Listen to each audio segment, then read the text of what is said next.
How are we doing, guys? Moose here, Season 1, Episode 12 of our West Ham United career mode, and we are closing up the transfer window in this one as we take a look, just trying to get that last little bit of funds. We have about $3 million in funds left to use potentially in this transfer window, so potentially looking at bringing in a left back. Luke Shaw is injured for 5 weeks. He would have been my probably first option, but that said, he is hurt, so he's not going to be available. But we do have a couple guys here, Lucas Digne from PSG and Ricardo Rodriguez from Wolfsburg, who both look fantastic. Did a little bit of scouting in terms of left backs there, and they both look really, really good. But they might be just a bit out of our price range. So with that in mind, we're going to take a look at Michael Bradley, who I have expressed desire of bringing in the past, but we have enough funds that we could actually do it. We're going to offer just $2.25 million.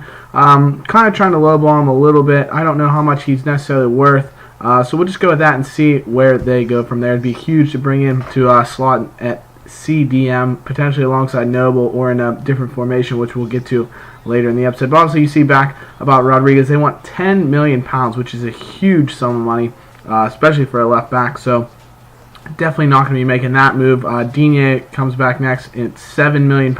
So another move we're not going to be able to make, but who knows, potentially next season. And this is huge as we take a look at player conversations. Ravel Morrison comes back and says, "Morning, boss. I'm starting to have some doubts about leaving the club." He's not saying he's going to stay, but he definitely is not as adamant about leaving. So that is a fantastic turn of events for us. He hasn't signed that contract extension with the wage increase that I gave him, but he definitely is not as interested in leaving the club. So I think we reject all offers here. We're not going to have to get rid of him, which is fantastic for us to keep him at the club. We still get a bunch of transfer offers for him, but we're going to reject those. Bradley, as we see Roma come back and say they have accepted the deal, which is fantastic for us. As you can see, he's just a squad rotation player there, where for us, we want to put him right into the first team. So we're going to offer him the same contract. We'll give him a goal bonus, but the same contract pretty much as he had over at Roma, and see what he thinks of that. But we go into our Capital One Cup tie with Wigan. Obviously, we're leading 4-1 after just demolishing them at home. So as long as we can pretty much hang on here, not give up 3 goals at least, we should be all right. Obviously, they come out in there 4-3-2 again. Holt and Fortuné up front, looking to create some problems for us. But that said, as long as we play a pretty sound defensive effort, we should be all right. But I come in here with a bit of a different mindset. I want to try out a different formation. It says it's a 4-3-3. Obviously, we have Lacazette joining up with the club finally. But it says it's a 4-3-3. It's not a 4-3-3. It's more of a 4-3-2-1. Diame plays a little bit more of a defensive role than the other two midfielders, and Lacazette and Jarvis are almost, they're not wingers, but they're more tucked inside. Jarvis is more set to step outside to play crosses, whereas Lacazette makes diagonal runs toward the net to try and create, just a bit of passing, bit of movement here, and try to get something out of that. So we're going to try out this formation for a while and just see how it works. Just a little something different to get our best players into the team, because obviously the 4-2-3-1 we were running would only be set for one striker, which would leave Lacazette or Carroll as the odd man out. Jarvis has a great chance. 3 really good saves from Al Habsi, but it will leave someone the odd man out, and we don't necessarily want to do that right away. So this is just something to try it out. Obviously, it takes Morrison away from his attacking midfield position, but like I said, we're just going to try it out. Carroll plays a nice ball through here to Matt Jarvis up the wing, plays the ball, and Diame looking for a header, and just puts it wide. So, as you can see, in the early going here, the formation worked really, really well. But then in the second half, we saw a big bit of a dry spell. Fortuné here with a good strike that hits the post in the 60th minute. So, tough going for us here in the second half. Obviously, the first half, we had a bunch of really good chances, some good movement on the ball, but just unable to create anything. But Wigan with most of the chances here in the second half. A shot from Espinoza wasted wide. And we get a good chance here from a free kick. Lacazette doing well on that right side. Wins a free kick on a pretty simple challenge. A yellow card for the player. And Trippier going to play the ball. And an interesting note of this game is Trippier actually picked up what the referee said was, I think it showed a red card, but ended up giving him a yellow card. And he was allowed to stay on the pitch, because I actually made a substitution because I wanted to take him off. But he ended up not coming off the pitch, so we still end up playing with 11 men the whole time, which was really weird.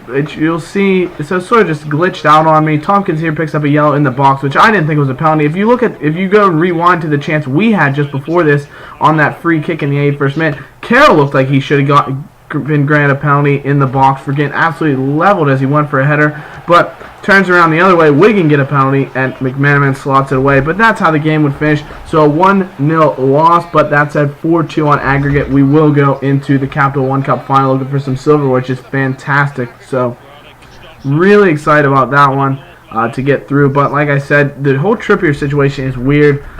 Wigan dominated possession here, had a few more shots. That's obviously they played a lot better in the second half. So the formation not necessarily as good as I would have liked. It really worked well in the beginning, but obviously with the substitutions, we might have to change things up, and they didn't work out as well. But we're going to give it a few games just to see how things go here. It's a formation that I've heard good things about. I really want to try it out. It's a custom formation, obviously, and so we'll see how that goes. But Swansea looking to go through potentially to the Capital One Cup final here over Derby County, so that could be our opponent. Obviously, we've done well against Swansea in the past this season, so that could be huge. And then you get the note that because of the previous actions, Trippier's picked up a one-match ban, which you would get from a red card. So clearly the game thinks he got a red card, but in the game itself, it let him keep playing. So a bit of a weird situation there, but he'll sit out one match, and we'll go from there. So Michael Bradley here rejects our first contract offer because he's really enjoying living in Italy and doesn't want to leave, but could be persuaded. So basically, we're going to ask him, give him 5 more grand a week, give him an extra year on his contract, and a bit more of a goal bonus. So we'll see if that can potentially sway him towards us. So as we move forward on transfer deadline here, obviously into the deadline, 8 hours left. Michael Bradley has accepted his contract offer, and look at that. He's coming into the team, $2.25 million, 45 grand a week on wages. So we have plenty of budget left. But if you move it to wage budget, it won't go up too much. But we should have enough that should anybody before the end of the season want a bit of a wage increase, will be all right if Morrison will accept his. Also, right at the end of deadline day, Blair Turgott is able to secure a loan deal to Blackburn Rovers. And then we get a big purchase offer from PSG, who come in for $9.5 million, easily the most anybody had come in for Ravel. I considered giving them a big counter offer, but decided nope, he's staying at the club, and we're going to keep him for the future. Obviously, if we do end up selling him, I want it to be for big money. But that said, with the way the team's playing, we really don't want to lose one of our best players, one of the top goal scorers on the team, leads the team in assists. So that said, we're going to keep him around. But we go into an FA Cup tie against Stoke City. We mix the lineup here a little bit. We're going to play that 4-3-3, the 4-3-2-1. Excuse me, that 4-3-3 on the screens. Mess with me, but we're going to play the 4-3-2-1 again. With Bradley highlighting at CDM, Lacazette's playing up front this time with Carroll a little bit low on fitness when we want to save him for our game against Aston Villa, which is in the league in the next game. So we're playing against a 4-4-1-1 of Stoke City, but it might be tough for us to break them down in terms of this particular game because they are a very physical side, and honestly, I don't necessarily have all of the passing players that I want right away that this style would maybe dictate, because obviously you want a couple of players that can cross the ball, and Carroll up front's good heading wise, but Carroll's not great necessarily at link-up play, and as you see with some skilled players what this can create. Jarvis and Ravel Morrison playing a really good set of 1-2s. The ball comes into Nolan, and it's a fantastic save by the keeper Begovic to keep out a Kevin Nolan here. So there's some nice passing creation of what we can do here. Noble is played through from O'Brien, get forward on the left side here. Noble tries to create, and he just puts a shot to the near post a little bit wide. Should do better to trouble the keeper. But some really good play. Another good play, just seeing the movement here. Jarvis linking up with Lacazette. Jarvis then makes the run inside. Plays it back to Alexander Lacazette again, whose cross is just well off target. But some really good ball movement again between some guys that are really going to be mainstays. And now 38th minute, Jarvis comes through on a ball that's bounced over the head of everyone, and his shot cannons back off the post. So disappointing miss there. Noble now in the 40th minute as we are just piling on the pressure at Stoke City here. Jarvis now gets around Shawcross out on the wing, plays the ball in. It spills from Begovic, who lets it go right through his hands, and Lacazette has opened his account at West Ham United with a beautiful goal in the 41st minute. Honestly, one of the easiest goals you will ever score in your life, but great for him to get on the score sheet. Really good ball playing from Jarvis. Far enough out that Begovic had trouble with it. Goes right through his flapping arms, and Lacazette just deposits it into an empty net. So Stoke trying to get back. The ball played over the top to Etherington. Cuts inside of Winston Reeves. A bit too aggressive there. And a good save from Adrian. And thankfully Crouch puts his shot wide. As it looked at Adrian may have had it covered, or defender would have been back to block it. But Kenwyn Jones here in the 65th minute plays a shot right off the crossbar. And in the 90th minute now Morrison plays the ball wide to O'Brien, getting forward here. Cuts inside. A nice little bit of hold-up play from Stuart Downing. Lacazette tries to get a move, Downing, though, gets that move, plays it to Noble, who's running towards the back post, and a good save from the keeper. Trying to create something there with a cross from Jarvis, and it's cleared away. Peters plays it forward, and that is the full-time whistle. So we get a huge win here. 1-0. Lacazette with his first goal for the club over Stoke City, and we are progressing in the FA Cup. So a couple of cup ties here in a row that push us further on. As you see, Stoke ended up having 50% possession, made a few chances in the second half to get back, but Michael Bradley, an 8.2 man of the match performance, was just sensational for the club.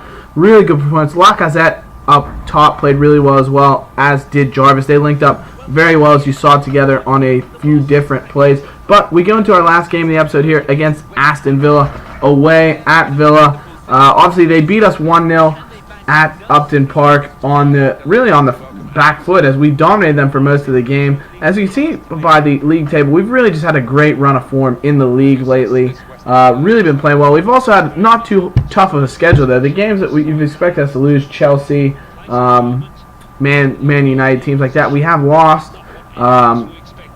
But obviously with a bunch of wins against lower league teams, we have been, or not lower league, lower level in the table teams, we have jumped up high. But as you see, we're going to mix the team up again. Lacazette and Carroll still trying to link up together. Downing's going to come in for Jarvis, who's played really well, but just fitness issues, of course. But the midfield's a bit different. Noble comes out, Diame comes back in, Bradley and Noble both tired. Nolan comes in as well. But Aston Villa, Andreas Weimann here with a really composed finish into the bottom corner in the 3rd minute.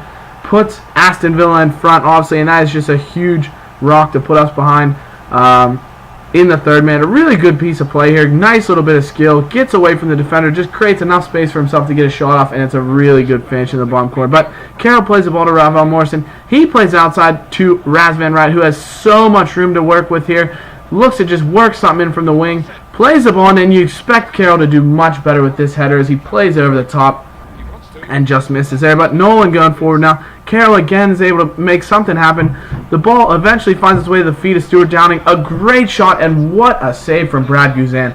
Really good save here as the ball just kind of kicking around everyone. Finds its way to Downing, has a shot, and it's a fantastic, good strong hand to palm it away from goal. Unlucky for us, obviously. But Downing here on the ensuing corner plays the ball in. Carroll with the header, and Guzan with another really good save. We end up actually having 4 successive corners there, and we're not able to get anything going. But look at this piece of play. Ravel Morrison finishing off a pass from Lacazette, who picks up his first assist in the league in the 34th minute. And Ravel showing why we kept him at the club with a fantastic finish. A good pass from Downing. Lacazette links up with Ravel with a really good pass. You expect Guzan to do better off some of those saves he's made, but he's just beaten at his near post by Ravel Morrison. So we equalize, level the score at 1-1, and then 44th minute now, Diame with a great ball to Kevin Nolan, a lofted ball here. He creates a little bit of space, and Guzan with another really good save. So he's in good form, keeping Aston Villa in the game as we're really creating a lot of chances here. And Nolan plays Andy Carroll through in the 66th minute, just trying to create something here. But Guzan comes out and makes a great little kick save, and Carroll's second attempt on the turn is saved.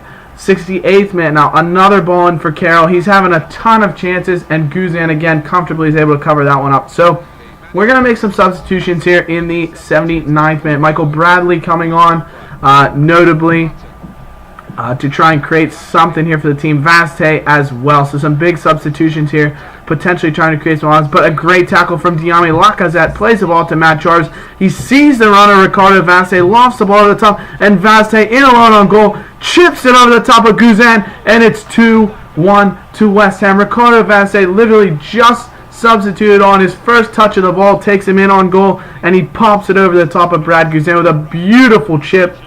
And it is 2-1 to West Ham. So that could be the deciding goal to create a victory and 3 points for the Hammers away from home. That really is well deserved. They've had a fantastic game. Villa with hardly any chances here. Benteke now linking up with Fabian Delph, just trying to create some space. He's got plenty of room to come forward in the 90th minute, extra time, trying to get that equalizer. Delph here, hounded well by James Collins, trying to create something. Lays the ball back to Luna, who gets a ton of space here. Not good. Diame, a really good strike from, I'm not sure if it was Agbolno or Benteke, but it goes wide. The full-time whistle blows, and 3 points going back to East London with West Ham. So it's a brilliant victory. Ricardo Vazte with a goal that certainly was deserving of a winner. Villa actually had a bit more possession, but 14 shots, 6 on target for the Hammers versus 7-1 for Aston Villa. Tompkins with a man-of-the-match performance, obviously, and Vasse with the winner. So a really good win, and 3 more points in the league, which is fantastic for us. So a great episode, guys. Hope you really enjoyed it, and we'll see you in the next episode. Thank you. Leave a like, subscribe. We'll see you then. Bye-bye.